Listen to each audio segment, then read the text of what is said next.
What is up, everybody? It's your boy Flash from LWZ Gaming, aka Malachai36. I am here with Gravity-Mark 2. How are you doing today, good old saw? I'm doing pretty good, my man. Doing pretty good. It's another Saturday, another all-day anime. How are you doing, sir? I'm tired. I'm drinking my water though. uh, Had a soccer game earlier, and we ended up winning. Oh, So, yep. man, you know what? Like you are so much more active than me. Like I'm so like part of me is like super jealous, but like I can be active. I'm just like choosing not to be. It's just like it's one of those like lazy people kind of problems where you're just like man, like quit being active. Like now I gotta be active too. Like I gotta go do something. Like I mean I have my kettlebell next to my desk, which I sometimes use, but not nearly as I should. I was playing some Apex earlier with my boy. Oh yeah? Yeah. And we had a good time on it, and we actually was like in the top couple, like top four a couple rounds. So felt pretty good. Nice. Felt pretty good. Nice. Yeah. Haven't game Have with you had him a in chance? a while. Have you had a chance to check out the new character? No. I mean, like kind of like all right. So the new characters that come out for like Smite and for friggin' Rogue Company and now Apex. Like, You know what? We need to check out Rogue Company. Sorry to like interrupt. I'm like, Oh, we yeah, gotta yeah, do Rogue Company yeah. more often. I haven't played that with you guys in so long. yeah, it's fun. It's really fun. But the thing though is that like you have to almost consistently be playing it, so that way when the new character jumps, like when they drop, you're just able to buy it like that. So with that being said, Yeah. I don't have Horizon. That was the last new champion that I could have got. Well, that I didn't get that I could have got. So I don't have Horizon. I don't have that one dude that looks like Negan from Walking Dead, and I don't have Valkyrie. I don't Yeah, I was remember gonna his say- name, but apparently he was a non-factor. He wasn't really all that important. So Yeah, I know Abs has been playing the heck out of Apex. I think she just had there's somebody that she met on Discord that she was gaming with that like used to play Apex competitively. Oh no, he didn't play Apex competitively.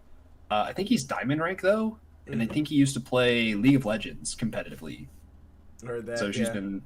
she's just been like trying to just get better. Like she's having her own anime training season. So There you go. There you go. Before we dive into this, what have you been up to? What have you been watching on the anime spectrum? That's what we're here for. We're gonna be talking all day anime. What have you been watching lately? oh man, you know I have been on my romance series. Let me tell you, sir. First and foremost, I actually have gotten caught up with a lot of series. I finally was like, you know what? I need to sit down. I need to catch up with a lot of these. So I fully caught up with My Hero, fully caught up with Jujutsu. And then what else did I catch up on? I actually I started rewatching Blue Exorcist again. Yeah. Okay. So I because the thing is that I watched that years ago. Like years and years, like probably a decade ago. If it's even that old, like it felt like it's been at least a decade. But I watched the full first season of it all the way through like to the end of the season, and it just stopped. And I was like, man, that sucks. But oh well. And then years and years and years and years later, they're like, hey, there's a season 2 coming out. And I'm like, oh man, I got to go back and rewatch this now because it's been definitely more than 5 years since I've seen it. So I've been rewatching that. I've actually been watching my teen romantic comedy Snafu. So that's a fun one. Okay. Like it doesn't like it's like the romance in it is not like it's not super like high up there like so far, like it's just kind of like kids just being kids, and so far like in terms of the romance, like it's not like super up there, but like I watched the full first season so far. I don't hate it, and I got 2 more seasons left, and then I still have not Domestic Girlfriend. My God, season 2 is coming out at some point. But I have Rent a Girlfriend still in my back pocket because I know for a fact that that's really good. But in terms of manga, I've actually been reading the absolute heck out of Demon Slayer. Yeah. Oh man, I have read well into season 2 territory with whatever that's going to be. I will say this next arc after the Mugen Train is probably the longest arc that they've done so far, and it's so good. Well, apparently, season 2 is supposed to be the last season. So if it's as long, if it's really long like that, then that would make sense. That's interesting though, because in terms of like manga chapters, I'm about like halfway through the entire series. There's like 201, 202 chapters technically. Okay. There's a little over 200 chapters. I'm around the 100 chapter mark. So it's, something where I'm like, oh shoot, like if the next season's going to be like the final season, like that's going to be a long season. Yeah. They might split it inside parts like they did for Attack on Titan and for that time I got reincarnated as a slime and everything. We got to give a shout out to Mr. Sade, aka Ohio, in the chat. What up? Run a girlfriend. What's up? Good is what he said. Oh man! Oh, I haven't seen it yet. That's one that I've heard is so good, and it's just one of those series that like I've just been keeping in my back pocket. Like have you ever done that, like with the series where you're just like, I know this is a really good series, I've heard nothing but great things about it, but I don't want that just yet. I'm just gonna save it in my back pocket. Fairy Tail and One Piece. You just gotta save it in your back pocket for a rainy day and just be like, you know what? Like when there's a dry spell, when there is just maybe like a season where there's nothing going on, just, you know what? I'm gonna pull that out of my back pocket. Got something nice to look forward to. LSB Live inside the chat also give a shout out for him. He says Yasuke was amazing, which actually let's go ahead and dive into it because this is that's actually the first story that we coverage that we have today. Before we do that, make sure you guys checking us out on All Day Anime every Saturday 9:30 p.m. Eastern Standard Time until 10 p.m. on Twitch, YouTube, and Facebook. We're doing this for a trial time period just to see how we like it, see how it feels, see how it goes, see how you guys like it. That it's later on in the Saturday versus right after church on Sunday. You know what I mean? So definitely want to give a shout out for you guys on that. And then, of course, we have our other segments that's coming out on a weekly basis, such as Alt Things Gaming every Tuesday, 6 p.m. Eastern Standard Time, such as Smite Night, which we wrecked this past Smite Night. You guys could go to our website and check that out because we had a good time. And then, of course, next Saturday is actually going to be the return of our monthly 9 to 5 segment, which we'll be playing Blade and Soul. We're going to be playing 8 hours of Blade and Soul. I'm not sure if I'll be on for the full 8 hours just because I do have a soccer game, so we'll have to kind of see. But yeah, we'll see. Right there, Ohio says, LMAO, you wasn't saving Fairy Tail, you were persuaded. You're not wrong. You're not wrong. He said we had a whole smoke. We had a whole smoke sale talking about our Smite Night. So yes, yes we did. 50% out. Bitty. So kind of diving into this, I wanted to open the floor for this because it was 6 episodes. And for anyone that's currently watching right now, if you guys are waiting, don't want any spoilers in Yasuke, you're watching the wrong show right now. Come back in the next, I would say, 15-20 minutes and we might be done talking about it. But or you can just come back to this podcast later on or anything like that on YouTube or our website or anything like that. But yeah, I had to open up with the question, Yasuke, is it worth watching? And before we answer that, here's the plot line of it. In an alternate reality, 16th century feudal Japan reimagined with a magic and advanced technology, an African man named Yasuke went from being in the service of Jesuit missionaries during the Nanban trade to being a warrior and retainer in the service of Lord Oda Nobunaga. In the year 1582, he witnessed the fall of Nobunaga's forces in battle at Honnoji Temple against the army of Dark General, who serves the demonic warlord Yami no Daimyo. With Nobunaga's death and the defeat of his forces, Yami no Daimyo assumes complete control of the land. 20 years later, Yasuke tries to put his storied past as a legendary ronin known as the Black Samurai behind him and retires as a recluse boatman named Yasan at a remote village. He encounters a singer at a local bar named Ichika and later agrees to take her and her daughter Saki, a sick girl with mysterious magic powers, north to a special doctor to help with Saki's condition. After an attack by the mercenaries who are after Ichika and Saki, Yasuke is tasked to protecting Saki while coming to terms with his past, dealing with what would be conquerors of Japan, and facing a dark supernatural elements as Yasuke and Saki find themselves in the middle of a struggle against the forces of Yami no Daimon. So I'm gonna put this off to you first, because I know you watched the first 3 episodes and you still have 3 more episodes to go. I've watched the whole thing, but I'm curious to see where you're gonna go first. Take it away. So, first things first. Just to get that first question out of the way, is it worth watching? Sure. I think it's worth watching. At the very least, like I said, before the stream, I've only watched the first 3 episodes. Part of that reason was because I was strapped for time. I was kind of watching them last minute. It completely I don't know how, like a week just blew by. And then all of a sudden I was just like, I feel like I'm forgetting something. And then you were like, oh yeah, we're talking about Yasuke today. And I was like, like how did a week just go by? But I watched the first 3 episodes, and I also had to catch up on Jujutsu as well. And I kind of got to a point after I started I was like a few seconds into the 4th episode, and I was like, you know what? I want to watch some Jujutsu Kaisen. There were some things that I actually took down a bunch of notes about the first several chapters. So again, if you guys don't want to be spoiled about this, come back later. This is at the very least for what I'm about to say. I'm about to talk about the first 3 episodes. Malachi over here is going to be talking about the remaining 3. So don't want to be spoiled. Go back, watch them, come back. Let's talk about it. So first and foremost, I'll just read off what I have in terms of my notes. Okay. So these were just these were the things that were popping in my mind as I was watching the show. So first and foremost, too loud, too many things. And the reason I say that was because, and I kind of clarified that a few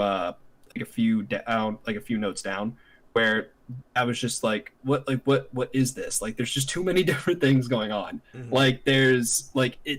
My expectations for it were way up here. I expected it to be I expected this amazing story. I expected amazing animation. I expected this great piece of art. And then it wasn't up there. It wasn't at the very least, I'll say it wasn't where I thought it was going to be. Mm-hmm. And then it was just because at the very least, when I first heard it, I was like, oh, it's going to be a story maybe similar to that of Ghost of Tsushima. It's going to be an old story. It's going to be a classic samurai story that's going to be retelling the actual story of the literal first Black Samurai. Because I'm that was really cool. I thought that was first of all, the fact that even happened, that's really freaking cool that nobody talks about. And then they were just cool, here's an anime about it. But part of me felt part of me was just a little upset, because I was just do you really need to add mechs, magic, and a werebear? It's not even a werewolf. She's a Russian werebear. She doesn't turn into a werewolf. She turns into a werebear. I'm do you really need all of those things to make the idea of a story of a Black Samurai that interesting?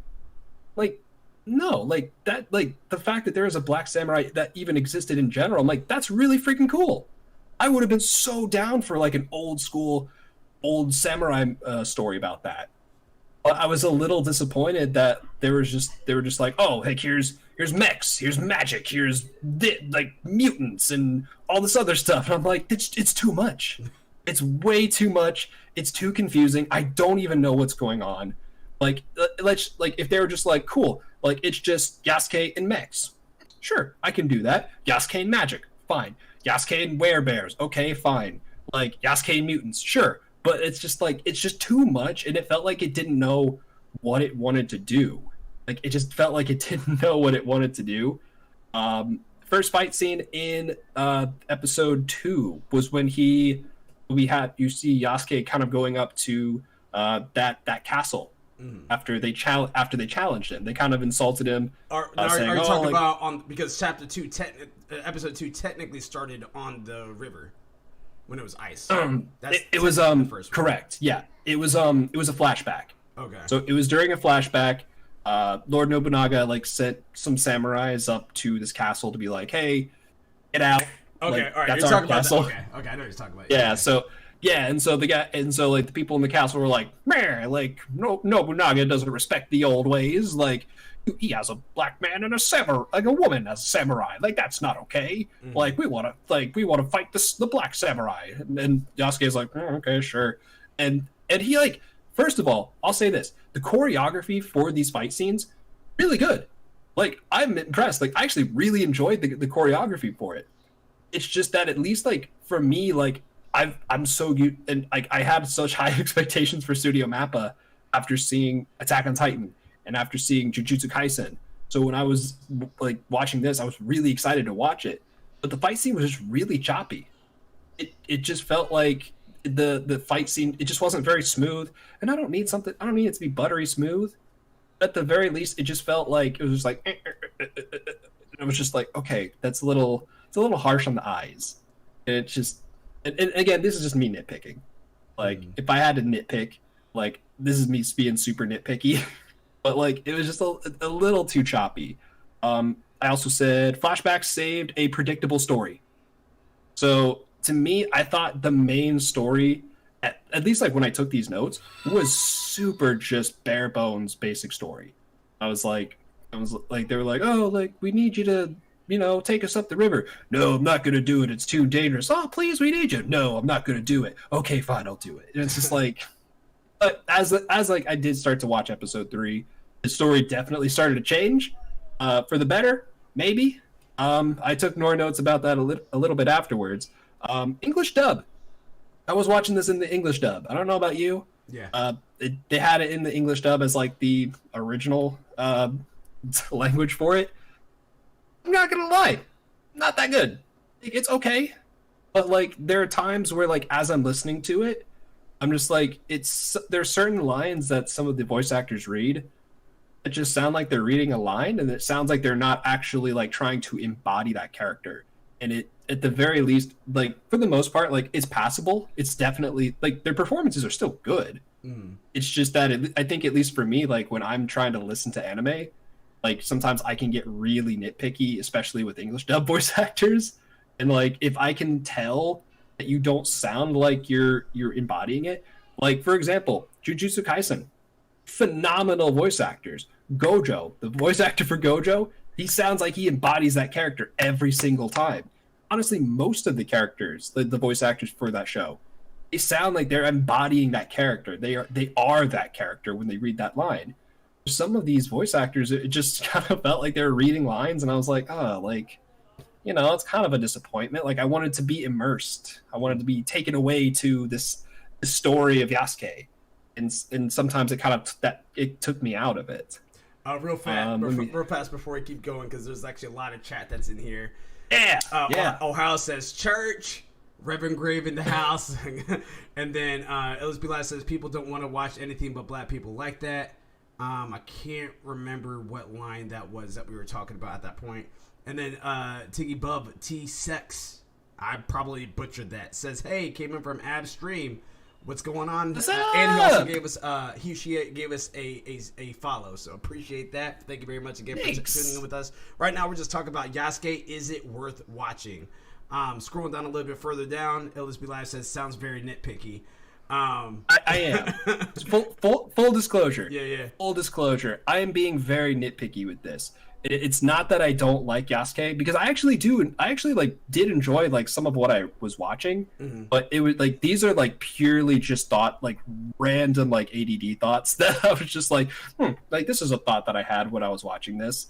So like and honestly like I just want to put these out here mainly because I want to see like what you guys in the chat have to say about this. I would love to further this discussion, and especially with Malachi, because he's actually watched the rest of the 3. I actually really want to see like if what I'm saying, honestly, like I really want him to prove me wrong. I want him to like tell me some more stuff about it. Is like because again, it's just being very nitpicky. It's not to put Yasuke down at all. It's just kind of random thoughts I was having. But the second fight scene in episode 2, or at least like the one that took place after that flashback, that definitely had like better animation, so I definitely really like that. Can't make up its mind on what kind of story it wants to be. So that was a note that I took down. At the very least, with where I was, I think in like episode 2 or episode 3 when I took that down, it felt, in terms of like the plot, I just felt very confused. Like I was like, is this a retired legend returning to his, just getting back on the saddle one more time kind of stories? Is it like a travel story with just Yasuke and this girl? Is it like a wrongful persecution story? I was just like, I don't really, at the time when I took this note, like I just didn't really know what was going on, and it just felt like it just didn't know what it wanted to be. I think just like 2 or 3 episodes into the series, again, like if it was like a longer series, I'd give it a lot more slack. But because there's only 6 episodes, I was like, you'd think that it would want to like maybe get to the point a little bit faster, because if I'm this confused like almost halfway through, like I don't want to feel confused. I want to actually like the story and enjoy it. Yeah. Oh, I love the robot guy. I love the robot guy. Beefed up claptrap. Okay. I love the robot guy. Real quick, Tiggy. I'm just gonna call you Tiggy if that's okay. In my opinion, it was decent, but I'm gonna head back to ad stream. Bye. Thanks again for tuning in. Appreciate you. Again, we do this every Saturday, 9:30 p.m. Eastern Standard Time until 10:30 p.m. Eastern Standard Time. We just talk about anime topics and all-day anime stuff. So feel free to chime in whenever you can. But yeah, so about the robot guy. Go ahead. Yeah. So robot guy, I love the robot guy. Like out of every so far, like as a second to Yasuke, because I really do like Yasuke's character. Yeah, I do too. I do really love the way that they are writing his character. Other than that, robot guy, my favorite guy. He's my favorite character. He's just that comic relief, and I guess like in those moments where I just felt really confused and very lost, like he would say something random. He would be like, "Oh, my infrared's working." Like after like the Russian woman like smacked him in the chest, he's like, "Oh, cool! Like this thing that was broken to me is now working." I'm like, "Oh, cool, okay, neat." Yeah. Literally Pathfinder and Claptrap inside the anime. Next, I said, so the girl can barely move in episode 1 and then can run in episode 3. Yeah. I was like, what's going on? Like, this is like, I'm like, it's been like 2 days, 3 days tops. Like, It really hasn't been that long. So like, she went from like being bedridden, barely being able to like pick up like a wooden sword, and now all of a sudden she's just running. And then I was just like, okay, sure. Like, okay. Like there's a level of like suspense of disbelief that you have to have. And I say this like with every anime, like you have to just go in and you have to just like not have super high don't have any certain expectations. Just like enjoy it for what it is. Because when you do that with any anime, like you're gonna have a much better time. And this was one of those times I didn't follow my own advice. So I had a lot. I feel like I kind of ruined it for myself a little bit, but that's again like I'm kind of also glad I'm saving these last 3 episodes so that way I can at least like make sure that I go in there like with that right state of mind. Bro, what are these electric preacher tentacles? I was I was like, okay, so like first of all, I thought his brass knuckles were hilarious. Like this guy like has a suitcase with brass knuckles, and then he's just like, oh yeah, but by the way, I also have like tentacles that come out of my fingers that are electric. I'm like, oh shoot, okay, now it's got mutants. Like unless maybe that's what the werebear woman is, and we've already seen mutants. Yeah. The girl's kind of boring. The little girl? I gotta lie, I think she's kind of boring. I liked her. Like now at the very least, when I took that note, I thought she was kind of boring. By the end of the 3rd episode, I started to like her more. I started to see a little bit more of her character, and I think that was really what it was just that like I hadn't seen enough of her character. All I had seen was just this very frail girl just kind of being super frail, not in the very many scenes, or at the very least she wasn't very prominent in those scenes. She was just kind of there. She wasn't really saying anything. And then when she was there, she was just kind of running away and being scared. So it's like there wasn't too much time for me to really understand who this character is. But again, it's also like 2-3 episodes in. I shouldn't give it that much, I shouldn't put that much weight on it. But again, because there's only 6 episodes so far, like they've got to condense that entire story into 6 episodes, unless they're doing a part 2, in which case, they can stretch that out a bit. Killing Hatsume in the flashback was anticlimactic. I gotta admit, and I'm hoping that was the right name. It was the girl. Yeah. There was that flashback where Yasuke finds out that she was like kind of like betraying Lord Nobunaga. She's like, "Oh, I'm just being loyal to my true clan." It's like, okay, cool. And then like they have like a really cool short fight scene, and then all of a sudden Yasuke just stabs her. And he didn't realize what he didn't like. He even seemed shocked by it. All in all, I thought the symbolism was really great, but I think it was maybe it was missing something with the music. I think had they had a much more maybe strings and maybe get some brass in there and really kind of feel the tension, and then really just kind of get the tension up there, and as soon as he stabs her, just kind of let it go flat. I think that's maybe what I was missing with that. For whatever reason, I felt like that was supposed to be a really important moment in Yasuke's development. And again, being super nitpicky. I realize the symbolism, but it just, at least to me, I just didn't feel it. I felt that kind of stuff in other series. It's just this one, I just didn't really feel it. Let me see. 3D Smoke Dream was super dope, super trippy. I thought that was kind of cool.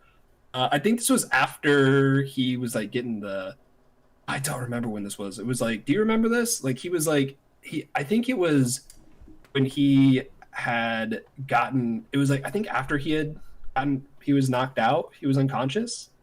Because the guy eventually zapped him until he passed out. Yeah. And then there was that other shaman guy who punched the told got the priest to stop. He's just I think hurry Yasuke, up and kill him or whatever. Yeah. Yeah, he was just hurry up and kill him or whatever.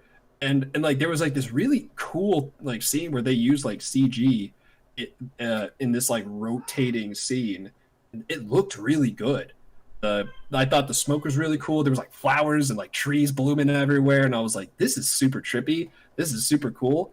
And again, for anime, CG has a really bad rap. There's a bad history with anime, and I think Studio Mappa has done a really great job with doing CG better. And this is definitely a scene that I wanted to shout out because I thought that was really cool, as minor as it was. Let's see. Yeah. Oh, then I made a comment about being frustrated with the voice actor again, where somebody was like, "Where's the preacher?" Somebody said, "Where's the preacher?" I didn't notate who said that, but whoever said, "Where's the preacher?" just didn't say it very well. I guess at the time I thought that. And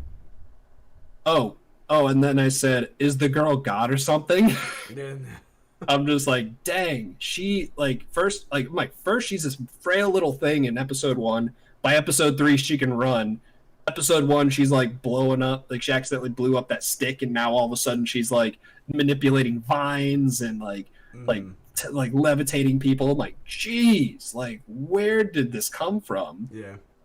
It just felt it just kind of came out of left field. What is this?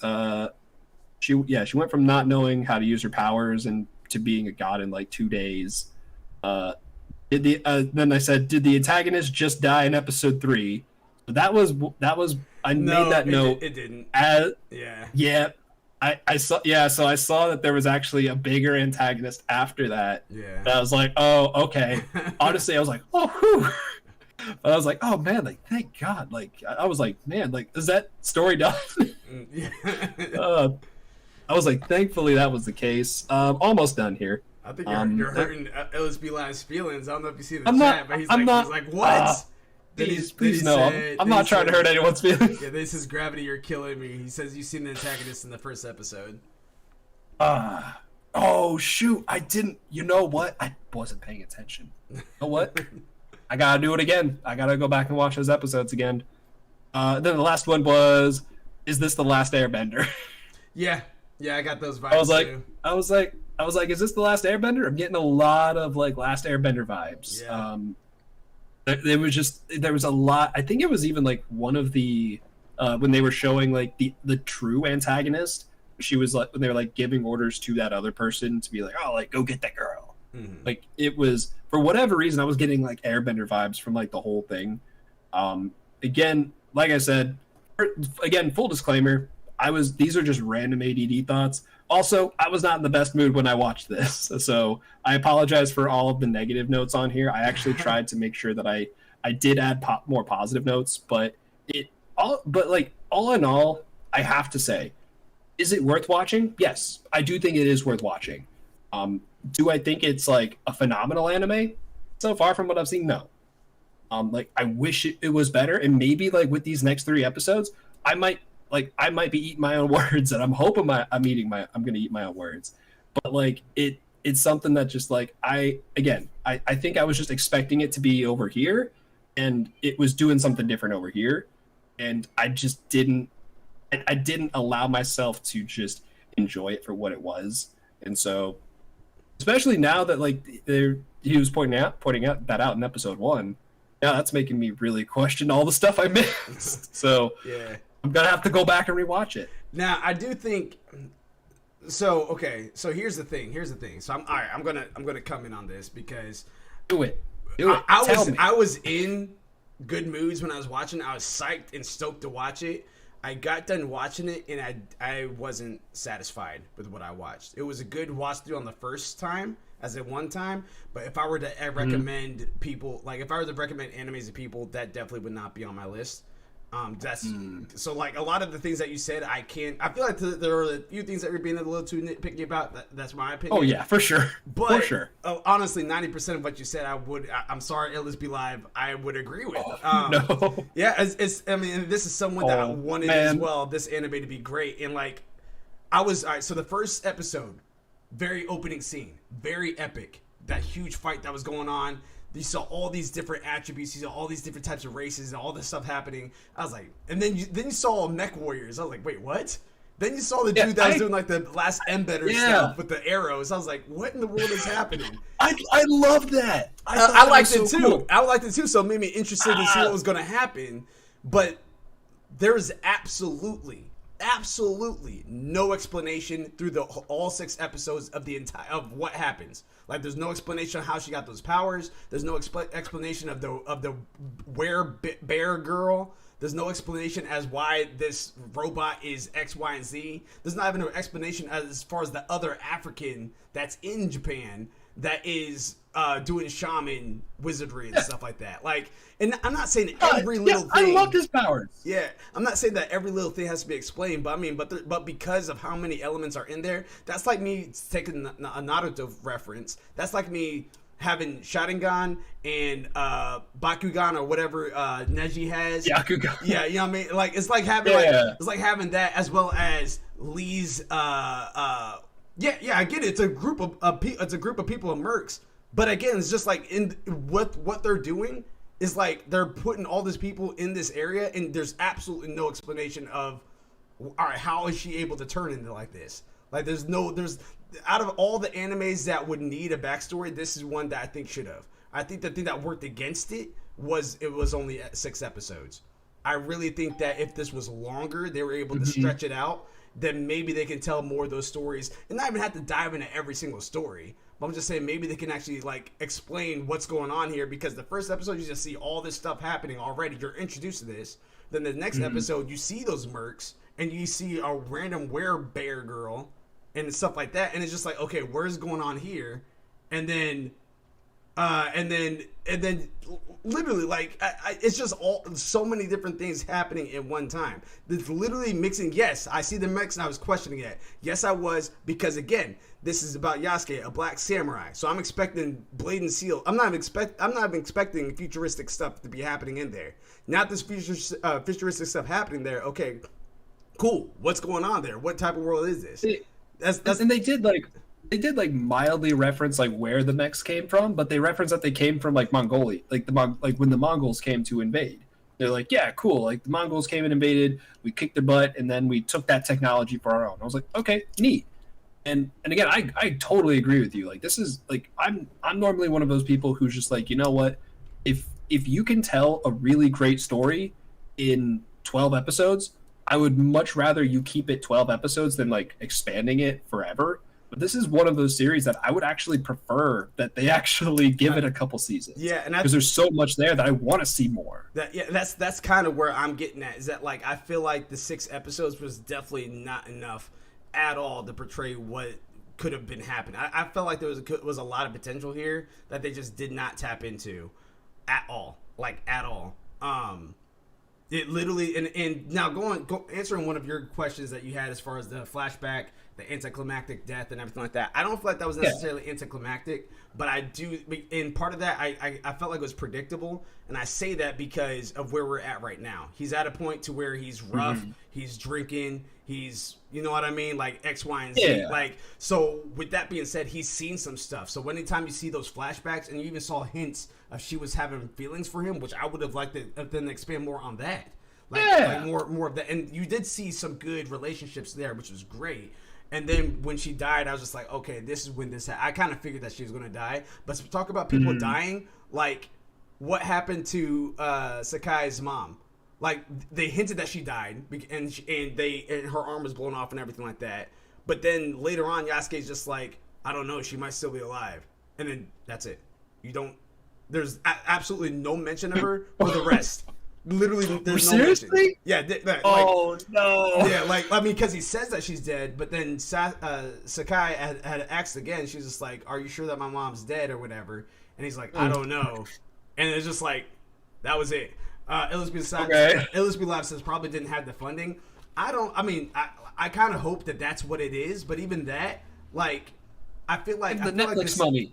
I feel like if it's 6 episodes, don't even like leave it open so that way you can have the consumers, aka us, kind of demand more, so that way we're going to give them more our money and stuff like that. Like, I think that the 6 episodes that they had should have ended with the protagonist being the priest, and then at the end of that, maybe after the credits roll, she's like, oh, so they beat him. Okay, looks like we got to up our game or something. Like, they just literally before you get to the final person, they threw 3 main protagonists in a row. Like, there was the priest, died. Then there's this demon girl who got beat. She didn't die, but she got beat. And then she went back to meet up with what's her face? Meeting up with freaking the main girl, the main whatever. And then she ended up killing her, and then she puts her soul inside the Dark General, who happens to be one of the guys that was training Yasuke back in the day, that was despising Yasuke and pretty much being a closet racist. Let's just be real. That's what he was being, pretty much. Yeah. I don't want to say closet racist. He was pretty much out, but he ended up being like the next one. It just didn't hit home like I was hoping it would. The fight scenes were definitely cool. I did like the robot. I started growing to like those mercenaries towards the end. But then, like, it was so weird because, like, as I started liking them more, like, and this is, again, spoiler, all of them died except for the black shaman. Oh. Yeah, like, literally all of them died. Yeah. Oh. Yeah, because, the what's it called? The robot was saying, hey, we got enemies incoming. And then the one girl that had, like, the scythe, like, she was out there. She's just like, I don't see anybody. What's going on here? And he's like, they're incoming in 3, 2, 1. She looked over, and then he's like, do you see anything? And then she fell down. She had an arrow in her head. So she died that way. And this is after she called the robot her friend. And it was like they're kind of having like a sentimental moment. And then he's just like, friend, my senses are telling me that you're dead. Friend, and like it was kind of getting a little emotional there, just a little bit. And then he goes off and he self-destructs and just blows up a good chunk of that army. And then as they're retreating further back, then you had the Beast Girl stop and like shut the doors because she's going to try to hold them off. And her death was painful, man. Her death was very painful because she was doing work, But then at the end, as she's like diving forward, she ended up getting pushed back by like 3 shamans, and then they just ended up like twisting all of her ligaments, like with magic. They twisted her legs around, twisted her arm around, twisted her neck, and broke her neck and killed her that way. Like they ripped her to shreds.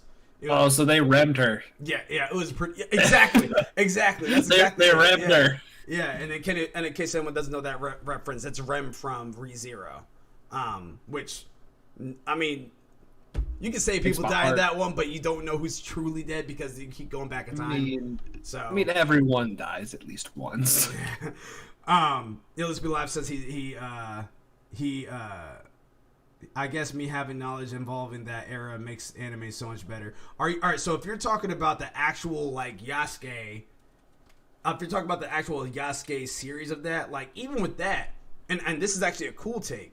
Normally, Nobunaga is not known as the hero, or even a good guy at that. He's normally known as the demon. That take, this is like the first anime I've seen, or first story I should say I've seen, that actually took Nobunaga in a positive light and showing Yasuke as the one who wanted to protect him and all that good stuff. So that was kind of interesting. He sacrificed himself talking about the robot. Yes, he sacrificed himself trying to go ahead and well he did it out of anger, but I think he did it out of anger because his friend is dead, but he also sacrificed himself so that way he can try to help everybody else escape and live and all that good stuff. And I don't know, like in my thought process about this anime is all over the place, and that's not good. That's where I'm kind of at, like, because even the little boy, like, there's a little boy that keeps on trying to attack Yasuke, like, trying to get better in training and everything like that. He's such a minute character, I feel like his whole purpose in this entire anime, other than trying to be close with Yasan as they know him, was literally at the end just to be like, hey, Sakai, we're friends. And that was it. Now, like that's kind of what it was. It was almost like that reassurance being like, hey, we're still friends, even though you knocked me out and broke my arm or leg or whatever it is. We're still friends, and mom and dad can Sakai live with us. They're like, yeah, and that was that. So like that was it was literally like almost a place of sanctuary of what his character design was. His heart was in the right place. He wanted to protect everyone. He wanted to do his samurai training. But that entire character, that entire kid character, was irrelevant to pretty much anything.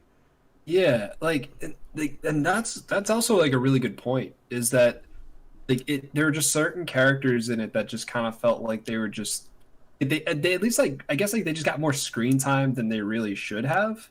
Like because all in all, like if you like in terms of stories, like you want to trim the fat, like you want to like trim that fat and just kind of let it be. Unless like you want it to be like a big juicy fat story, in which case go for it. Like in this case, like it felt like this story, honestly, like it felt like from what I've seen so far, it almost felt like the Dragon Ball Z Kai equivalent of like a much longer, bigger, better story. That's kind of what it felt like. This is even faster. This is like Dragon Ball Z abridged, missing information. Like that's what this is like. I'm with you. I think that I honestly think that all of the issues that we're feeling now, and this is of course speaking for myself, but you might also, knowing the type of person that you are when it comes to anime, I think you can contest to this as well. I really do think that this anime definitely would have been a lot better if they were able to add more episodes or seasons to it. And yeah, and like the way that that this anime ends, even though now I will say this, the line that Yasuke says to the brother of the girl that he killed back in the day, that was a dope line. That was a dope line because he asked, how did she die? And Yasuke replies, she died fighting for her clan. Instead of saying like I killed her or whatever, like he gave her hope and painted her picture. He painted her in a light that was like positive still and uppraising her and everything like that. I really do think again that had they had more time to, I wouldn't even mind a little kid if they would have more time to explain his role in everything, which was very minute, but it was just like if they were to do that, I wouldn't have minded if they made the full first season just about what's going on and then the priest. I wouldn't have minded if they had took a little bit more episodes to explain the Beast Girl and her background, and even you can even skip the robot if you want to. You can even skip the girl with the scythe. Like, talk about the black guy, the black shaman. Talk about the Beast Girl, and then move on with Yasuke. Doesn't have to be a whole episode or anything like that. There just wasn't enough information in the amount of time that they had. And Illustrated Lab says, I honestly don't think they had major funding, which that could be a fact. And if with that being said, even with major, like, not having major funding, I really do think that you would want to end it kind of with a cliffhanger, so that way, if they see the positive vibes that it's getting, if it's seeing this whole flood of supply and demand, because that's what will happen if we are like, wow, this is amazing, I want to see episode whatever, I want to see episode 2 out, whatever the case is, that's going to put Netflix or the studio in a position to where they're going to want to give the customers what they want. Like, they see that they're benefiting from this. And if you just tell us the whole story in 6 episodes and you have us consumers feeling that type of way, even what's his face earlier, he says, I think it was decent. I agree with that statement. I think it was decent, but that was it. And that's like when Mildew Carrot threw inside the chat earlier, he's like, Yasuke was amazing. I was like, dang. Like, I don't want to crush his spirits, but I didn't think it was amazing at all. Like, I thought it was good. It's like, well, sir, if you think that was amazing, have we got some series to show you? I completely agree that this is something that should, like, honestly deserves more episodes. It's the first series that I can ever say is one of those series where, like, I want more episodes, not out of from a feeling of like, oh my gosh, like I want to see more. It's just like I'm kind of confused. Yeah. I'm just like, and it's just like, it's not necessarily like Demon Slayer where I'm like, oh man, like this is really good. Like I want to know more about this. Like keep feeding it to me. It's more so just like, I don't really know what's going on. Like, what is this? What is that? Like, why is this? Mm-hmm. I don't need explanations for everything. Like, even like the werebear woman. Like if all you said was just like, oh yeah, she's a mutant, or just like implying that she's a mutant, I'd be fine with that. Even with like that kid, like even if like he just had like a more strong supporting role, where like maybe like he actually does travel with them, and maybe he does have like a stronger role in terms of like growing as a person. Maybe like he travels with Yasuke and the girl, and maybe like he starts to learn things from Yasuke. Yasuke like kind of like indirectly kind of like teaches him some things, and he starts to grow as a person. Like I think that would be really neat, because like you could easily have Yasuke be that anchoring character where all of these other characters kind of change around him because of his character. And you can even have Yasuke like grow as a character to, you know, actually like allow himself to enjoy life a little bit more. And because like all in all, I loved Yasuke's character, but at the very least for like the first 3 episodes, I just felt like I didn't see enough of him. But at the very least, I wanted to see more. Maybe the better phrasing for that. Because Yasuke, the main character himself, Yasuke itself, I didn't have a single issue with. I thought he was great. I thought he was perfect. I even was cool with the amount of screen time he got. But I think that the overall, the world and the plot and the pace, all of that it wasn't done with justice. Like I think that it makes me wonder. That's what it is. Yeah, I wonder. I'm not really a manga reader, but I want to know how the manga is. Because if that one's more fleshed out, if that one has more backstory, if that one has more like, hey, this is what was going on, and explore more explanation there, then I might be Excuse me while I take a look at this. Yeah, then I might be more inclined to be like, okay, I get it. This is the summer, but it shouldn't. An anime shouldn't have to have you reference the manga. You know what I mean? Like, an anime should be able to tell the full-fledged story right then and there in the anime, regardless of what anime it is. Now, and even for a Classroom of the Elite, like, I love Classroom of the Elite. I thought that was a fantastic season. But if I want to know what happens more, I have to get the manga now, because that's exactly how the developers designed Classroom of the Elite to go, and that to me is not a good look. So maybe later on the road they'll go ahead and give us the anime, maybe, possibly, but I know that their promotional plan was to have the anime, 13 episodes, cool. They explained a lot in 13 episodes. They gave us the rundown of almost every single character. It didn't feel out of place. It didn't feel like anything was missing. And I'm waiting for, now it made me super excited for season 2, and they're like, all right, well, we're going with the manga route. I was just like, what? You know what? Like, is this I think this might be an anime original. I think it's a Netflix original. It's definitely a Netflix original. I think it might be an anime original. I don't think there was a manga for it. Yeah, and if there was, please let me know. Please let me know where I can go to read it, because I'm gonna read it. Yeah, and so ultimately, like, if I had to put this, because like the first episode, it confused me at first. It was painting the groundwork, and then the last little bit of the first episode, when Yasuke darted towards the black shaman and punched him in the face with that pole and like broke his nose, that got me out of my chair. I was like, ooh, like, because everything else was like kind of slow work, and then that fight happened. He's like, boom, and then I was like, yo, this is about to be dope. And then the next episode, the fighting at that scene was dope. It was really dope. I wasn't expecting Sakai's mom's arm to get blown off. And again, I was expecting her to live, or at least see a body and her have some dying breaths at least, or something. But like I said, like that episode 2 was like the last you saw her, and then you never see her again. And she's never really mentioned again. She's mentioned like episode 3 a little bit, then that's it. And it's just like, okay. So yeah, so I think that like when episode 1 got over, I told my wife, I was like, hey, I got an anime that you might want to watch. And of course, I mean, it's a black anime that's going to be relating to us a lot and everything like that. And then by the time I was done with it all, I was like, never mind. like I shouldn't have to renege on that. You know what I mean? It's like it's just as bad as us reneging on Promised Neverland season 2. It's literally just as bad as that. Like as I don't know. I want to stay away from that one. Yeah, it's just. But yeah. Yeah, and of course, like if I had to put, so I'm gonna end this topic with this, because we got still a lot to talk about, and it's already like almost 10:30. So lot to talk about, man. So just in this one series, exactly, yeah. So if you had to rate it, give it the good old ALWT gaming rating, what would you put on this 10-point scale? From what you've seen so far. What I've seen so far, 6 out of 10.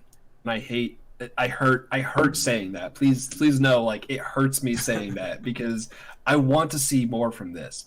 This was, again, like a series that, like, my expectations for it were here, and the series just kind of went in a different direction, and I didn't prepare myself for that. I kind of was just like the entire time I was just like, man, I really just wish it was just this other thing, instead of just allowing myself to just appreciate it for what it was. But honestly, I'm probably going to go back and rewatch the first few episodes, because if there was things that like I missed in that, I want to make sure that I like get to it. But yeah, all in all, I got to say is right now it's a 6 out of 10. I really, really, really, really hope that Netflix is just like, here's more episodes, like here's more stuff. But if they do give us more episodes, I really freaking hope it's not like, here's new episodes with more stuff that we're not going to tell you about. Yeah. Like now they're vampires, and now there's astronauts, and now there's time travel, now there's multiverse stuff. Like, I'm almost there with you. I'm actually giving it that good old 50%. It's a 5 out of 10. Oh, yeah, it's a 5 out of 10. Really? Now it does have a chance of redemption if they do bring out more episodes. But honestly, the way it ended, and I don't know what more they can do. I really don't know what more they can do. So So if this is all we're getting, it's a good one-time watch, but it's off my queue now. I'm not going back to watch that again. And I've said this before about other series, like especially like in regards to oh my gosh, I can't think of the name of that series. We talk about it like every week. But like I talk about letting a story breathe. Just letting it kind of do its thing, like let it go at its own pace, like allow it to kind of set its own pace. Like don't have it go like super fast, don't have it go super slow. This I feel like was a series that just didn't allow itself to like breathe. Like it felt like it was going so fast the entire time, and like anytime I was like, hey, slow down, like breathe a second, like tell me more, like I want to know more. Yeah. It was just like, nah, see ya, and it just dipped, and I was like, okay, we're going. And again, going back to LSP Live's point, if it is a funding thing, that still is something that I think they could have tackled differently. Like I definitely get it, but yeah, no, that one definitely was, yeah. I feel like I don't feel like it hit the nail. It missed. Mm-hmm. The number 2 that we have right now was Jujutsu Kaisen, talking about that. So we saw a taste of what Megami can do, right? What do you, first and foremost, Megami looked super like chaotic when he was summoning his, or doing his domain. Then this is, by the way, again, for anyone that's just now joining us, we're talking about Jujutsu Kaisen now. All right. So I'm referencing, I've been keeping up with it as a, for the dub. I haven't actually converted to the sub as of yet. So I just been waiting. So I'm a little bit behind when it comes to the actual anime, what's on Crunchyroll right now. But, we're gonna have to agree to disagree on the funding point. I mean, we're gonna have to, because that's, even with the funding, you could have done something differently, and they didn't, and that's why we're feeling how we're feeling right now. But back to Jujutsu Kaisen, we have it right now where Megami and Itadori, and like they're all inside the domain. They're fighting that one demon and everything like that. The girl gets pulled out of the domain while Itadori is already fighting this other cursed spirit. The cursed spirit chases after her and goes out of the domain as well.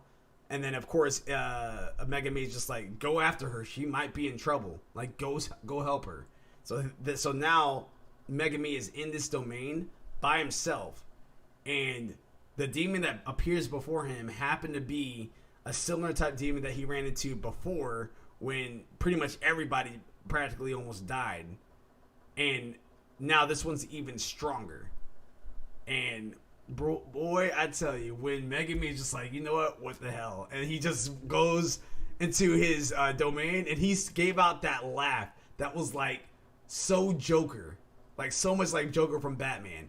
I was like, what in the world? We know that Megami has some tricks up his sleeve, because Sukuna had mentioned that before, when he was just like, why didn't you could have taken out that demon, why did you run?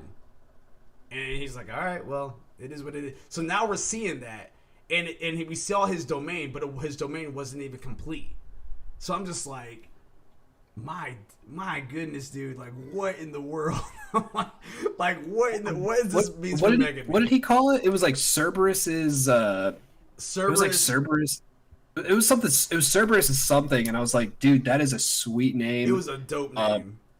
And you know what? Something that I noticed about Megami's face, it reminded me a little bit of Sukuna. With the facial expression. Mm-hmm. So I'm wondering if the reason why Sukuna has this interest in Megumi, it could be because, like, maybe back in the day, like, there was somebody from, Megumi's family ancestor that went up against Sukuna, and maybe this is like a reincarnation or like representation, or maybe Megumi like inherited that person's power or whatever. But after like he made that face, part of me is like, maybe Sukuna like sees like the next Sukuna, and he's just like, maybe, who knows? But yeah, his domain again, even like with it not being fully expanded, was super cool to watch. And the fact that he was telling Itadori, like, yeah, get out of here, go follow Kugisaki, like, she could be going up against someone strong, and all of a sudden, like, he's just like, man, this mole guy's like too easy. All of a sudden, like, the that special grade demon comes out, and he's like, oh shoot. He's like, man, there are a lot of special grades lately. Like, I wonder what. Oh wait, this was around the time Itadori ate that finger, wasn't it? Oh, maybe that's a catalyst for all this. It opens up the door to so many more story plot lines. Like, it's just like dropping little breadcrumbs for you. I love that. I love that it's just dropping all these breadcrumbs. I loved how Megami was like just all of a sudden just went nuts on this guy. And the other thing was, I actually liked that flashback. I kind of like enjoyed that flashback where he was training with Gojo. Yeah, Gojo, yeah. Yeah, where Gojo was like, oh, it's just because you can't see yourself as a stronger version than what you actually are. And even that right there, that itself was enough explanation in one episode. Then again, going back to that's what we're talking about. Okay, I'm just saying that's what we're talking about. It's bringing back that explanation and everything like that. And so if there's more explanation inside. And this is the last time I'll talk about it for Yasuke. There's more explanation on that. Again, it would have been a little bit. I think it definitely would have been a little bit better. But that one little scene that was a flashback for Gojo, but like, hey, you can't do this because of X, Y, and Z or whatever. That was enough explanation to understand what was going on at that point, and now why Megumi's able to go God mode. Yeah, and Gojo even kind of like briefly says what his power is. It's basically whatever his power is, he's gonna die from it. Mm-hmm. Is at the very least kind of what Gojo implied, where he's just like, yeah, he's like, you can't see yourself getting stronger because you think to yourself that anytime you go up against a strong enemy, you can just use your special skill and kill them and just die in the process, and you can't see yourself being strong enough to not have to rely on that. He's like, there's no honor in like killing yourself to win. Like, you have to put your life on put your life on the line and then win, instead of like trading your life to win. It's like something like that. But it really makes me curious though now, because if Megumi has this special ability where he can just basically just trade his life and then just get super strong, I'm wondering, like, if he's not going to rely on that, just how powerful is he going to get? Is he going to get to Gojo level? Yeah, he Ohio up here stirring some smoke, saying Gojo is the GOAT. I agree. He would sleep Goku. Having that little Dragon Ball Z talk again.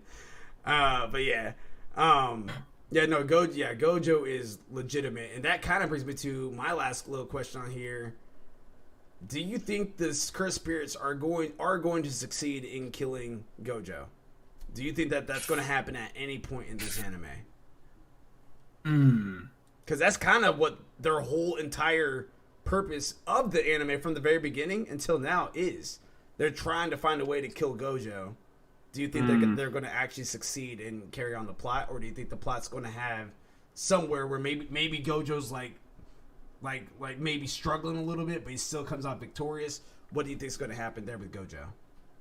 You know what? That is a really good question. And a lot of this, whenever I try to think of these questions, I really base it on how long the manga is.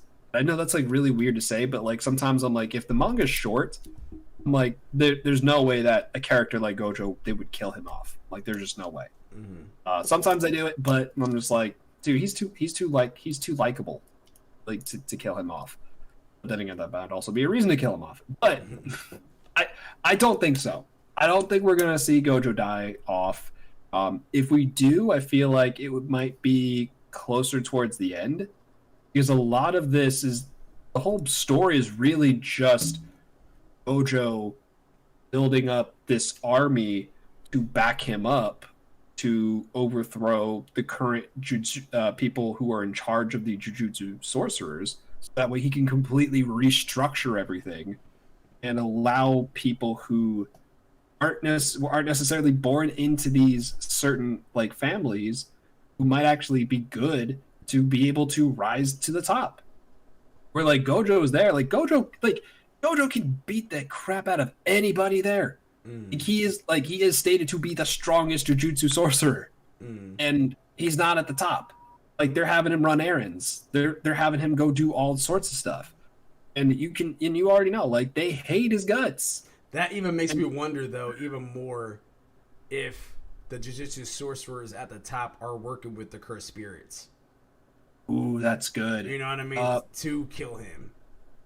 I feel like Gojo at some point is going to be put out of commission, but I don't think he's going to die. Like, I feel like he's going to be put out of commission. Like, something's going to happen, and it's going to like push the main cast to grow, surpass their limits, and like do some really flashy stuff. But they might just barely not be able to get to that threshold to beat the enemy, and then all of a sudden Gojo comes in and saves the day. I'm right there with you, man. I think that's going to happen. I think, and this is completely non-related, but related. I think if Gojo dies, then they're going to kill Levi in Attack on Titan. I think if Levi dies, then vice versa. I think if Gojo lives, then Levi's going to live. And again, there's no relation to that at all. I'm just making a stupid assessment here. But you heard it here, folks. Oh, folks who haven't read the manga. I pitched a nerf with Ohio. He said, "How dare you? Don't ever say that." Yeah, no, I don't want that. I don't want that to happen. But I think I've just something's telling me that if this likable character in this anime dies, then another likable character in this anime probably will die. Like, I don't know why, but sometimes animes will kind of do weird pairs like that, and it just makes me feel like that is going to happen down the road with these particular two. It really just depends on like whether their death like is vital to the story. Like, does their absence from the story mean anything? Like, does the way that they die like mean something to the story? Because like I'm sure like you've seen plenty of series where like they just kill a character off, and you're just like, okay, like, why did you kill this person off? Mm-hmm. Or like you just feel like it just feels weird where you're just like, why did you kill that person off? Like, that didn't need to happen. Like, they seemed perfectly fine. Like, I thought they were fine, and you just decided, okay, they're dead, and now the characters are really sad over it, and you're like, okay, like, sure, like, but like, especially a character with Gojo, like, if he died, that would have a lot of weight to it. Ohio is definitely weight to it. Ohio is pinning. He says, if anything happens to Levi, it's your fault. He's pinning that to me. I did say it on here, so I will own that. If anything does happen to Levi, which I hope it does not, but if anything happens to Levi, it is on me. Don't go to any fan wiki sites. Don't go to those wiki sites will get you. No, but you know what? I actually went to a wiki site recently. Yeah. And it was about Demon Slayer. And I was trying to look up something on one of the characters, and I was like, okay, I gotta like avoid this section that tells me their status. Don't tell me what their status is. I don't want to know if. Jeez, I'm just bumping into stuff. I'm like, I don't want to know if they're alive. I don't want to know if they're deceased. I just don't tell me. Just don't tell me. And whatever site I was on actually had that section hidden and had a little button to be like, hey, do you want to see it? Mm-hmm. And then I was like, thank you. I was like, thank you for having that. Like, every fan site needs to have that. Like, if you're going to be one of those fan wiki sites that's going to, like, compile all of this ridiculous information and facts about these different random characters, please, for the love of everything in the world, just have a little bar over their status and just, like, press that and just be like, are you sure you want to find out? Because, like, maybe I want to find out a fun fact about a character, but I don't want to read it and just find out, oh, they're dead. Like, I already spoiled myself for the character that's going to die in part 2 of Attack on Titan that way, on accident. Like, and I'm still mad about it. I'm still mad about it. Yeah. But it's, oh my gosh, Jujutsu Kaisen, so, like, and I said this earlier, but the animation for it, holy crap. The animation is absolutely gorgeous. The choreography is spot on. And the camera work for it is really great too. Like, if you pay attention, like, there's certain scenes where they have the focus like on the faces. Like, I think it was like after the tree demon, like the one with the rose on its shoulder. Mm-hmm. Like, after like that demon like retreated and went back into the cave, and that one human who had like the hand sword was like, "Ooh, here, let me put you out of your misery." Now, and then all of a sudden, that's a guy, isn't it? I don't know. I think it's a guy. I think it's a guy. I'm pretty sure it's a guy. But that human's like, oh, here, let me put you out of your misery. And then all of a sudden you see the patchwork demon. I can't remember his name. Mojito. Yeah, Mojito. So like you have him who's just like coming over, and it's that scene where like he's like Mojito's just kind of like sitting there, and you just see both of their faces. And it's kind of like focused on, like, if you pay attention, like the scene is actually focused on their faces, but everything else is kind of blurred out, and it looks like a legit like movie. Like it looks like movie quality, and I'm like, dude, this is good. This is really good. This is really pretty. Like, this looks like, it just looks so good. And I'm not gonna lie, I'm sorry, I wasn't. I know you said you were done with it. I'm just gonna make one more comment about it. I was like, you know what? I'm glad I switched to Jujutsu over Yasuke. I was like, this was a good decision. I'm going back, but I was in that moment. I was like, this was a good decision. Before we go ahead and get on to the second to last topic that we have right now, I do want to read off and remind you guys some animes that's coming this spring. Right here we are in May. So let me scroll down because we've already been past quite a few of these already. I guess technically it's going to be considered June. No, we're still May. Yeah, so we're still spring. So it'll be summer soon, in the next month or two. Yeah, so we have Eden, which is coming out May 27th. Toko Babylon 2021, it has been canceled. Those are like the last two animes that's on this particular list, which again, I'm looking at animecollective.com/anime-releasing-in-2021 /. So those are the last two animes that's technically coming this spring that's on this list was Eden, May 27th, and Tokyo Babylon 2021 has been canceled. But coming back inside June, which is going to be considered summer for them, is Record of Ragnarok, which is comes out in this June. Let's see, Standing on a Million Lives Season 2 comes out July. Let's see, My Next Life as a Villainess, All Routes Lead to Doom comes out this July, and this is Season 2 for that. The World's Finest Assassin gets reincarnated in another world as an aristocrat comes out this July. The Detective very long title. Yeah, The Detective is Already Dead comes out July. Higurashi When They Cry Sotsu comes out July. That Time I Got Reincarnated as the Slime Season 2 Part 2 comes out in July, which we're also going to talk about here. That's our last story. Scarlet Nexus comes out in the summer. Ooh, I'm stoked for that one. I'm really excited for that one because I'm really excited to play that, or not only watch the anime but play the game. Yeah, I'm excited to see what that's about too as well. And that's actually all the major ones that I have that's on this list for the summer. I'll give you guys one more reminder again of the fall anime. The Rising of the Shield Hero Season 2 comes out October. So, and again, that link that I was looking at is animecollective.com/anime-releasing-in-2021 /. There you go. Let's go and take a look here. My Hero Academia. So, new episode dropped today. Todoroki and his crew is taking on Class B. They're taking on a person that can pretty much mud. He can make anything that he touched into mud. And surprisingly, that's the only person I can remember from Class B is that guy. I don't remember everybody else, but I know that right now they kind of are struggling with them. Yeah, Todoroki. And the real steel guy. That's very much like the Red Riot. He's very much He's in that group, and he has and then of course the girl that was launching him has the horns she can throw the horns and everything like that. Oh yeah, she's the American girl, right? Yeah. So as I'm saying it, like I'm starting to remember it. Still a few people I don't remember, but yeah. So they're taking shape right now. Todoroki just froze a lot of things over. He's having flashbacks of his dad. About trying to know a particular move, which is kind of interesting. Very curious to see what that move is going to be. And apparently this time he wants to deliver it to his son in a different way, but this time more like a fatherly manner versus a dictator in his household. Todoroki, you have Lita, who expanded his engines. So very curious about that. The one guy, I can't remember his name, but he's the one that looks buff, but his main, like, he has all these arms. Oh, you know what I'm talking about?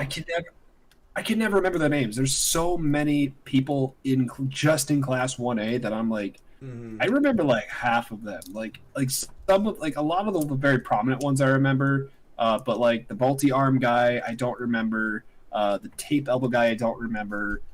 I don't remember Earphone Jack Girl. I don't really remember her name. Earphone Jack Girl. Yeah, like pretty much. So let me ask you this then, because I do have a few questions on here, but they all kind of wrap up into one. Do you think All right, so we have the first group win. We had the second Class A, that is. Then Class B won the second round. This one is still up for grabs. With Todoroki, Bakugo, and Deku all being in different groups, do you think any of them are going to lose? And if so, which one do you think is going to lose? So, again, full disclaimer, I've read the manga, so I do know what happens. Okay. One of them... Full disclaimer, it's also been a little over a year since I've read this part, so I don't remember it exactly.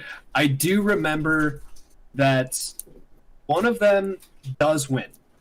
I do know for a fact one of them does win. And that's all I'm going to say, because I was about to add in like one little piece of information. I was like, that's probably going to give away who's going to win. But one of them I know for a fact is going to win. The other one, I don't remember. Like at the very and then the last one, I don't necessarily want to say because it gives some stuff away. It gives some stuff away. I'll just say like one of them, one of the fights it gets really interesting.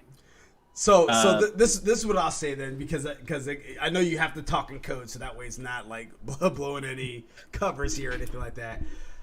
This is my prediction, and don't tell me if I'm right or wrong, but we'll try to remember this for when those moments happen inside the anime, and then we'll try to come back to this episode and talk about all the good stuff. I think Todoroki and his group is going to lose. I think Bakugo is going to win. I think Deku is going to win. Because I do know that Class B has a moment to have the one guy that has the voice control, right? So, and I'm assuming that's probably going to be against Deku. That's what my assumption is. Which would make sense, because again, it's trying to make this whole big thing showing how Deku became the best hero of all time and everything. So that's my prediction. I'm sticking with it. Todoroki's gonna lose. It's probably gonna be in an epic way, almost like how Yama was, Yamomi or whatever her name is. I think that Todoroki's gonna be a little bit more epic. I think Bakugo is he's just gonna flat out. Oh no, I'm gonna stick with my prediction, because I was about to say, I think if Bakugo lost, I think that would kind of humble him, but also kind of piss him off even more. But I don't think that's going to happen. I think Todoroki's going to lose, Bakugo's going to win, Deku's going to win, but Deku's going to like maybe even learn a new ability, because with his fight with the voice changer guy, it's going to trigger that all for one, and he's going to learn something new from that. So that's my prediction. I'm sticking with it. I won't give too much away, but I have been saying this for the past while.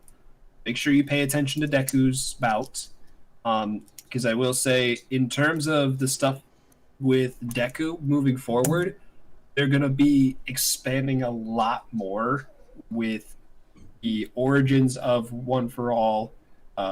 Big kind of talking more about what it can do.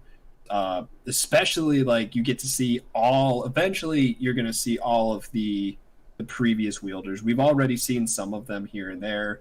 I think they already had like that flashback near the beginning of the season where Deku saw like a flashback from the first wielder, where he was kind of having a nightmare and showing like what All for One could do, where he was trading quirks with people who's like the guy with the jaws who's like, man, I don't want these jaw teeth.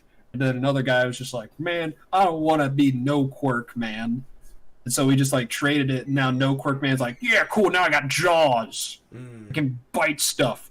The other guy's like, oh, I'm a normal person now, people won't hate me anymore. Yeah.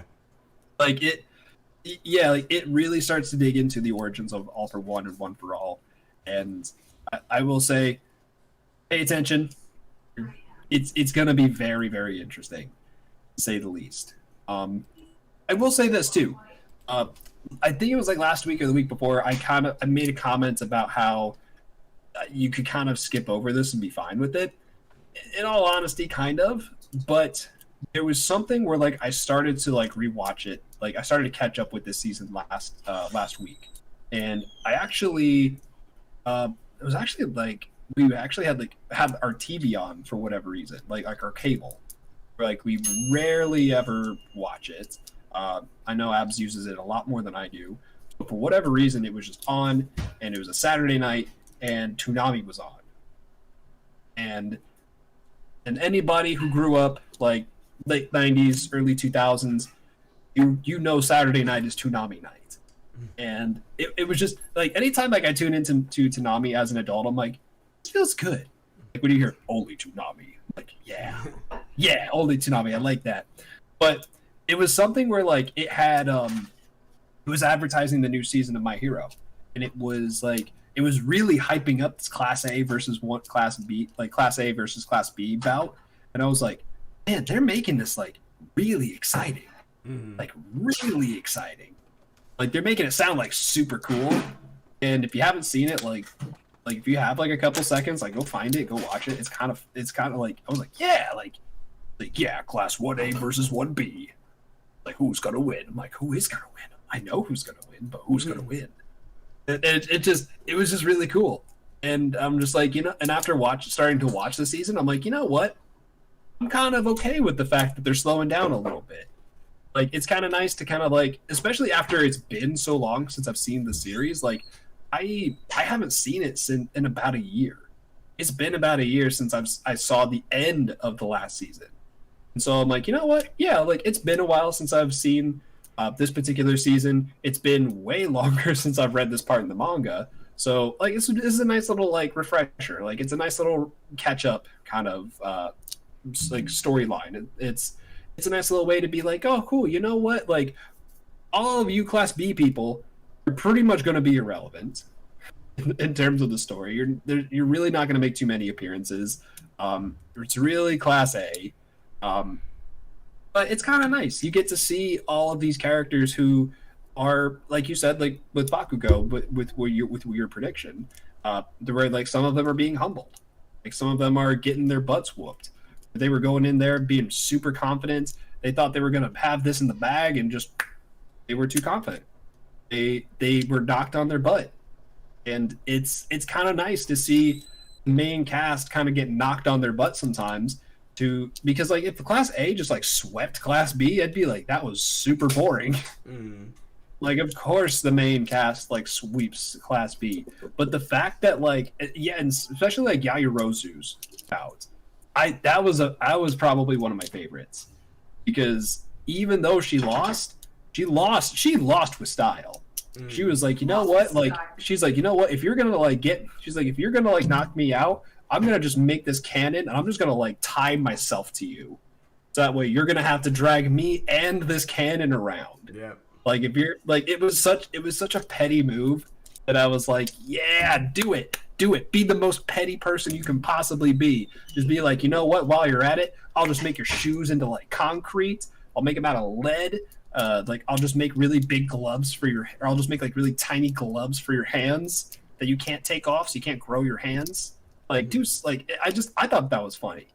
But yeah, all in all, before I actually gave this season a watch, just basing it off of my memory of the manga, I was like, you can kind of skip over this.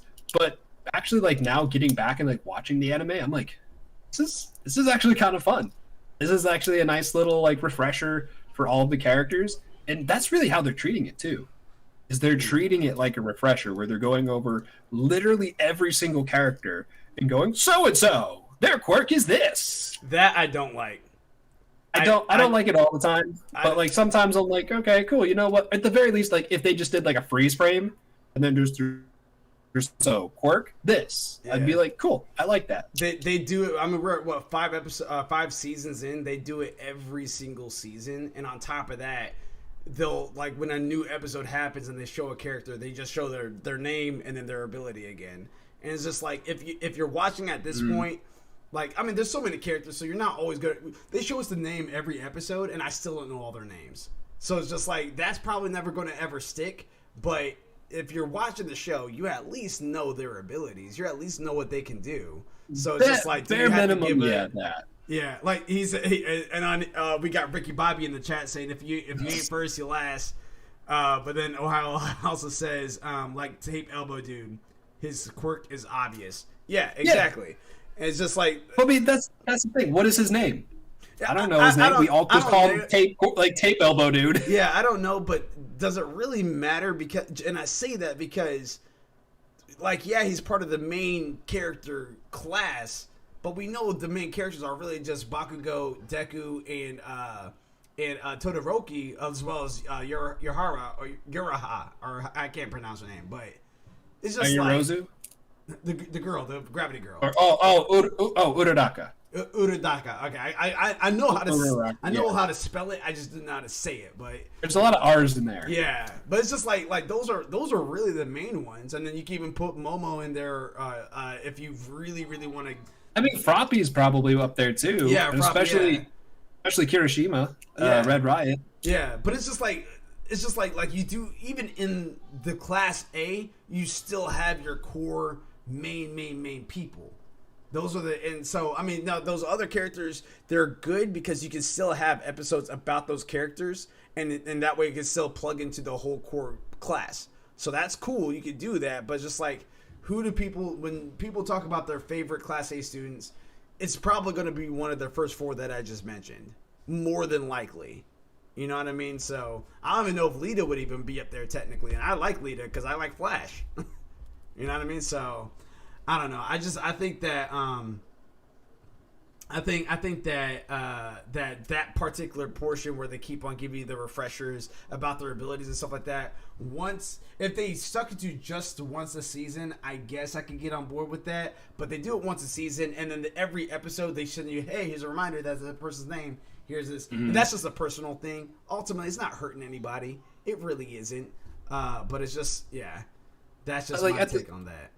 Yeah, like now, like if they're stopping and they're having like the voiceover, and they're like, "Oh, this Midoriya quirk one for all, the hero named Deku," like all that stuff. Like you don't need all of that stuff, like because like at that point, like that's padding. Because like especially like with the season, like especially like when I feel really nitpicky with the series, I'm like, "Where's the padding?" Like if you're gonna show me padding, I'm gonna be able to sniff that out right away. Where I'm just like, this is padding. I don't need this. Get it out of here. Like anytime I get padding in an anime, like I itch to like hit the skip button. And I'm just like, I don't want to hit the skip button. I want to actually watch it. But like sometimes like I get what you're saying. Like if they actually stopped and like did the voiceover, I'm like, yeah, like that's too much. Like I don't think they need to like explain it every single time. But like at the very least, like because it's been so long since the series has like been on the air, and honestly, like the end of the last season was really just about Endeavor. Like it was like All Might and Endeavor, and so the fact that they're kind of like revisiting the main cast, I'm like, cool. Like you know what? This is nice. This is a nice kind of like intro into all of the chaos that the series is going to talk about later on. And it's honestly, like I said, I cannot wait. I cannot wait till the anime has caught up parts of the manga that I wanted to talk about a long time ago. Because let me tell you, I have been sitting on this. I have been sitting on this for a long time. Like you and I were still coworkers. Like when I was still reading this stuff. It has been a while. It has been, it's just. Oh, my man. Like, let me just tell you, like I said, as soon as Deku's group gets out there, as soon as they start to do their stuff, honestly, be ready for a lot of stuff on social media. Is all I'm saying. A lot of people, people are going to be talking about it. All right. I'm ready for that. The last little topic that we have right here. I actually just got done rewatching it all again today. And that's That Time I Got Reincarnated as Slime Season 2. Oh. So, the anime is scheduled to return this July. Do you think that there's going to be any delays for this, or do you think it's going to keep well, there's not even an actual day yet. It's just July. That's all we know right now. Do you think it's going to get delayed, or do you think they're going to stick with the month? If right now they're only giving us a month, I'm worried that they don't necessarily have a plan just yet, where they're just kind of like, yeah, we should be able to get it out by July, but like usually, like, I mean, when is July? Like 2 months away? May, June, July? Yeah, it's like 2 months away. Usually, like, if an anime is gonna premiere, like, or like come back in 2 months, usually we'd have like a specific date. My concern is that if they're not giving us a date, there is definitely a strong possibility that this could get pushed back. Hopefully, maybe by a month. I know that a lot of studios in Japan have been doing their absolute best with everything going on with COVID. I know Tokyo, I think, has had it shut down a few times, within the past several months, just because cases have spiked back up. A lot of it's kind of nuts, and honestly, a lot of it's up in the air. So I'm hoping that they can still get it out by July. And honestly, like, when I think about it, I'm just like, please just draw those pictures and record your voices and make the music so I can sit on my couch and just be like, yes, I like this. Make my entertainment. Well, like honestly, like, if they do have to push it back for various reasons, like with production and stuff, I'd be okay with it. Like, especially, like, I want to make sure everyone's okay. I want to make sure everyone's doing it in a safe way. I also want to make sure the quality's good. Yeah. Like, if they can't do it in a way where they're just like not satisfied with the quality, I'd rather them just push it off. I would rather them push it back a couple months to, like, maybe even the fall, just so that way we can get it back up there. But then again, I don't want them to go back into the fall and have That Time I Got Reincarnated have to compete with my time with Rising of the Shield Hero. I don't think it'll compete though. I like that because it gives me banger episodes to watch after after each one. Yeah, it's safe because that actually, when it hits the fall, at least in 2020 and 2019, that was my favorite time period because I was able to watch Promised Neverland. I was able to watch That Time I Got Reincarnated. I was able to watch Rising of the Shield Hero. I was able to go ahead and watch Danmachi. I was able to go ahead and watch Seven Deadly Sins. Like, I was cranking them out, man. I love that. Give me all my animes at once. You know what I mean? I mean, that's the thing, though, is like, I don't necessarily want them all at once, because then, like, if they're all at once, then like the rest of the year, what am I gonna do? Yeah, am I gonna be a productive member of society, or I actually utilize that time and try to search for something new? Because that's what's been going on with me. That's how I was able to stumble on quintessential quintuplets thanks to you in Ohio. That's how I was able to go ahead and stumble on. So good. Do yourself a favor if you haven't seen that. Yeah, it's a good one. It's definitely one of those ones where it is like what's it called? A slice of life. So, but it is one that if you're not into slice of lives, this might be the ones that get you into it.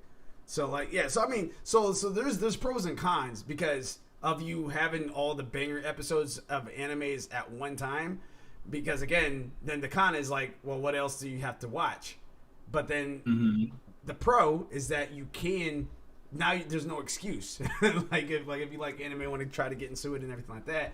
Now you can go ahead and expand your horizons a little bit more. Try something new. Try something that you might like that you probably wouldn't have tried before.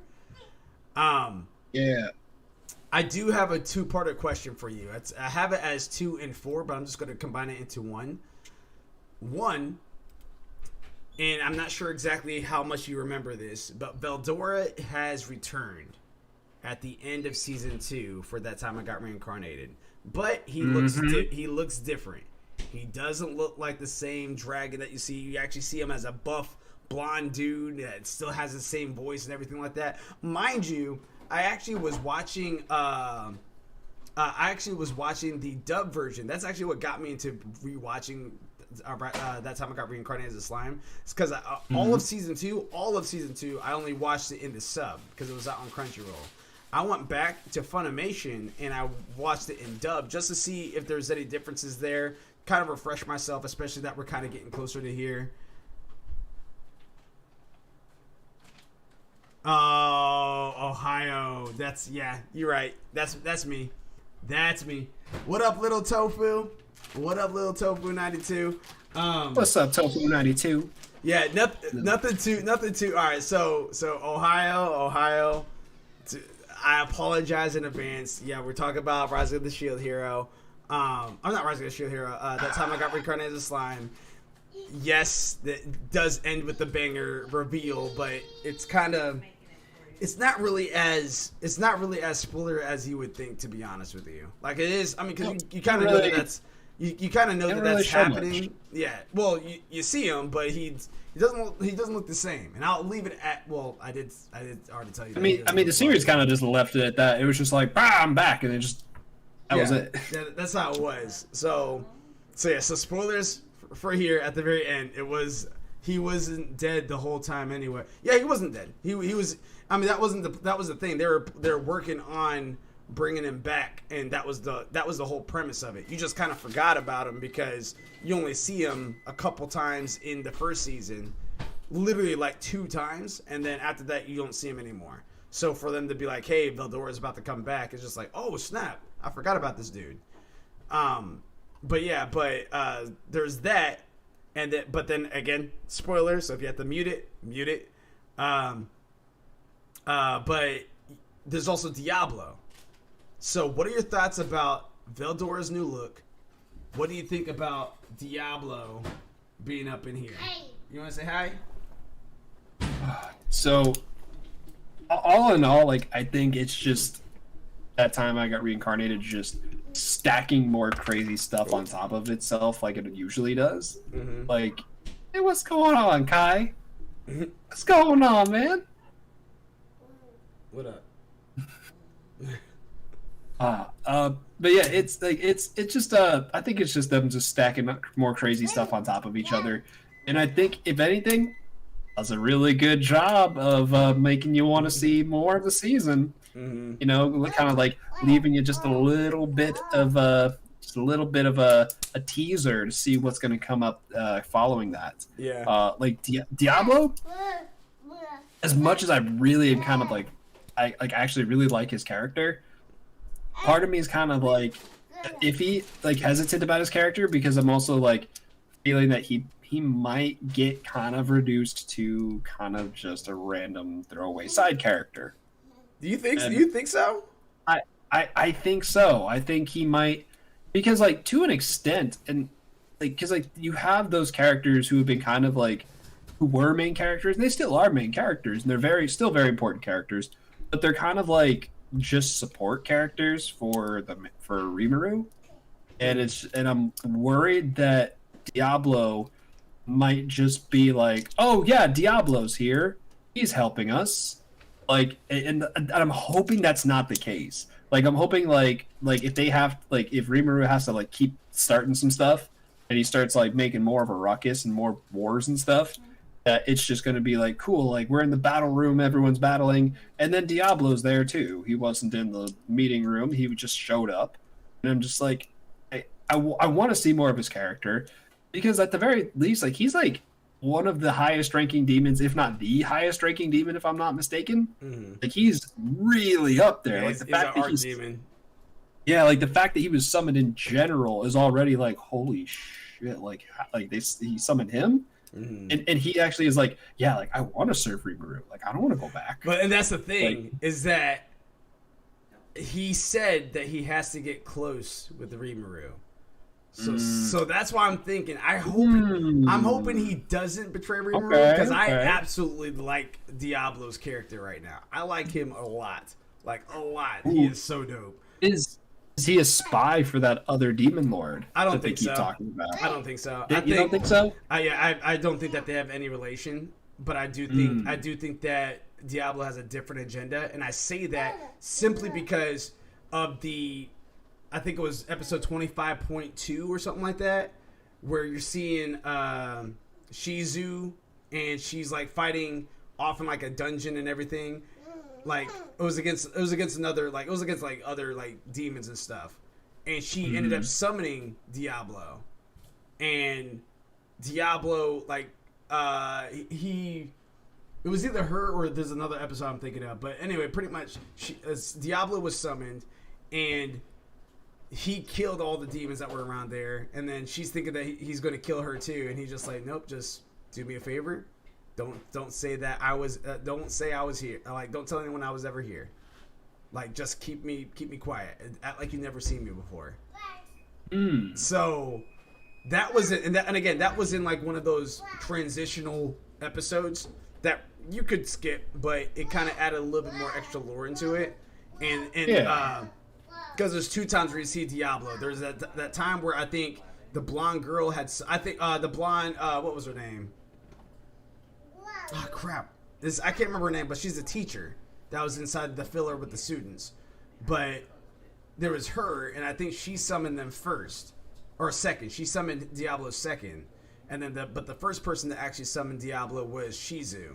And I like very, very vaguely remember the episodes, but I know he made appearances, and I know that he helped out both times, and it was something that was like, dang, like Diablo is very, very, very strong, and you saw him in actual canon episodes show up later on at the end of season 2, and now he wants to serve Rimuru, but he also made the comment, I have to get close with them, I have to be in his good graces.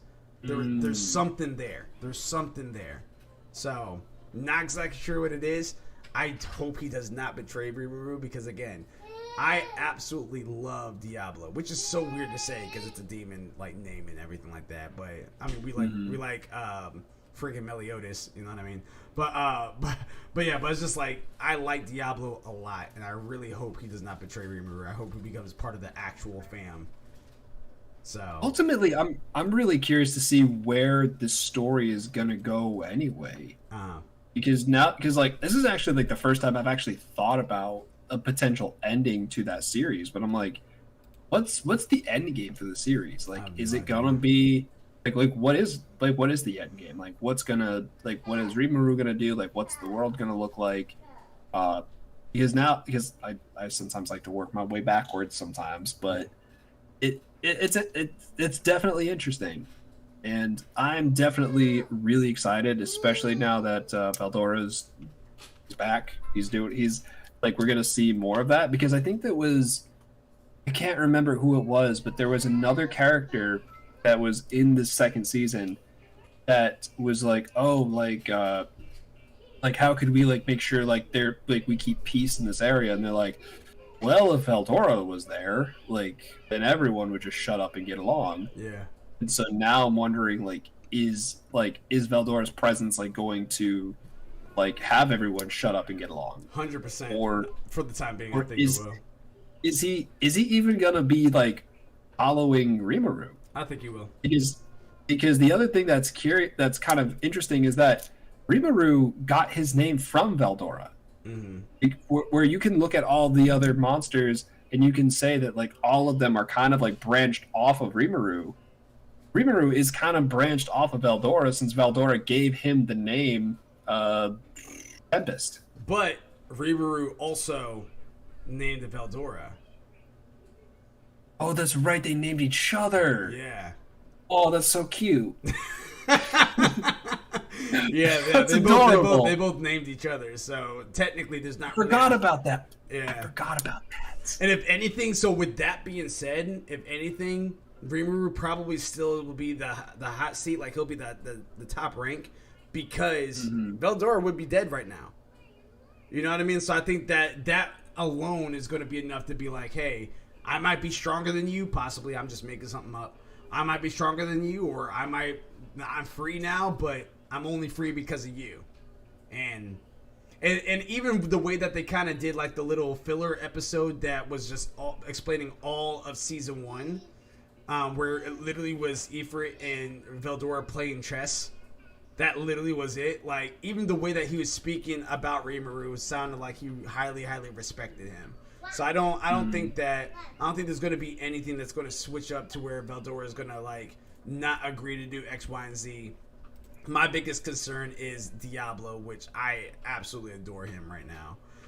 I want to see a Veldora Diablo fight. I want to see it. I kind of want to see that too. Now that you're saying that, man. That would be absolutely. I want to see it. That would be amazing. That'll be amazing.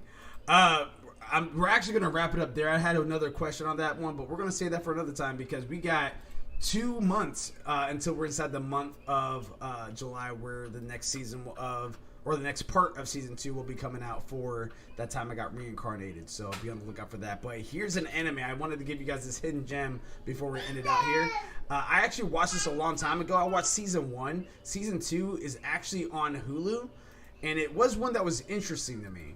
I wouldn't say it's amazing, but it was one that was interesting to me, and it's called K.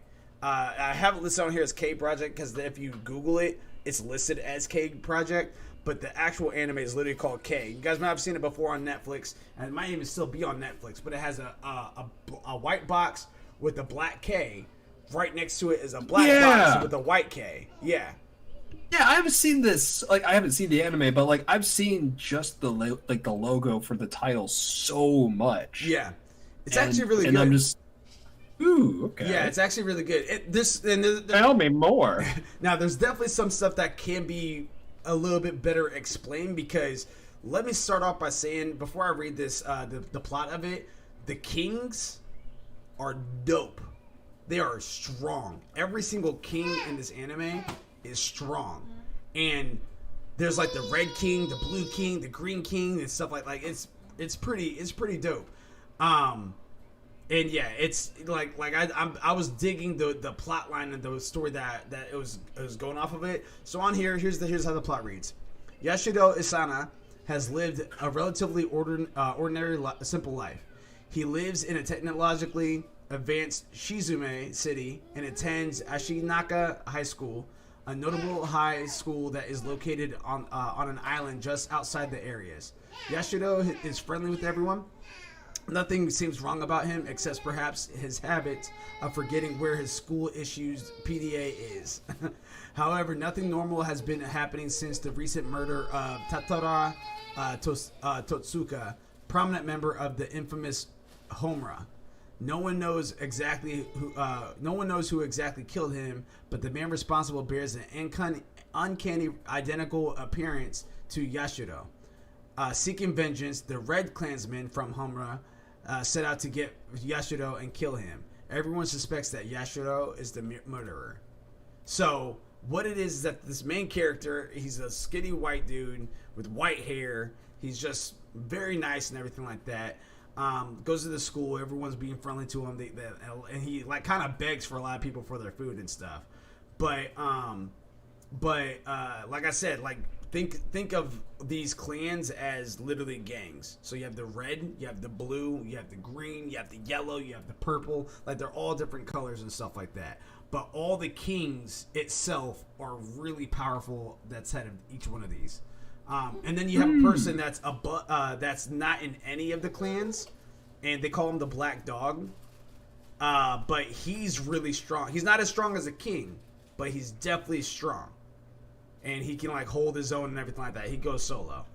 But there's a video that goes out with Yashido that's on top of a building, and someone was recording, and they're talking to him, and he starts laughing, and he turns around and he shoots him. And the person falls down dead. When you get a close look at the camera, it literally looks face and face, looks like Yashido was the one that did it.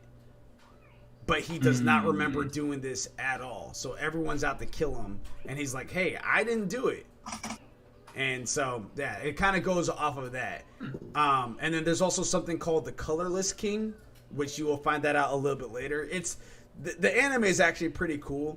It's definitely a good one watch through, I would say.